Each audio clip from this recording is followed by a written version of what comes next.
疫情发生到达2年半，死亡的病例数是超过3000例，大部分确诊的死者拢伫个24小时内来火化，讲这是按照着指挥中心的规定。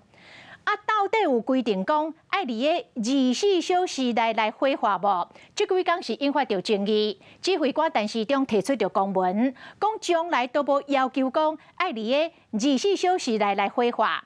不过台北市长郭文铁讲，伊是到昨日才知影讲，唔免伫个24小时内火化的这个规定，搁来警惕政府政策应该更加明确。但是即摆有一段影片来献光，甲这个郭文铁来洗面咯。这是去年台北市的疫情记者会，有记者来讲着讲，中央并无强制24小时内爱火化确诊者的遗体。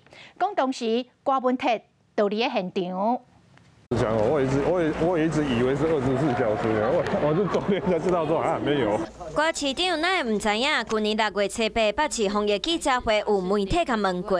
尽管现在中央不强制24小时之内火化确诊遗体，有殡葬业向市府争取疫苗。唔知郭文铁是无听清楚，也是无记录清楚。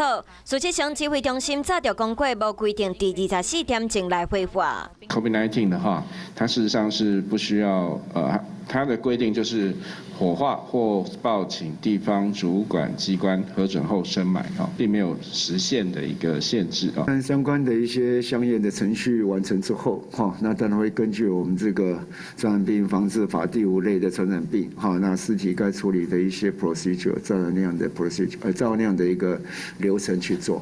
来看过去，指挥中心记者会确实毋捌要求确诊者遗体爱伫时间内火化，敢若强调爱伫24点钟来通报。不过那样有员讲，但是中立负责人爱伊赶紧落台。我觉得他们应该要朝向怎么样子简单清晰的给执行者，让地方的执行者可以按照指示来执行。蓝营借此要求陈时中下台，根本是为乱而乱，而不是对症下药。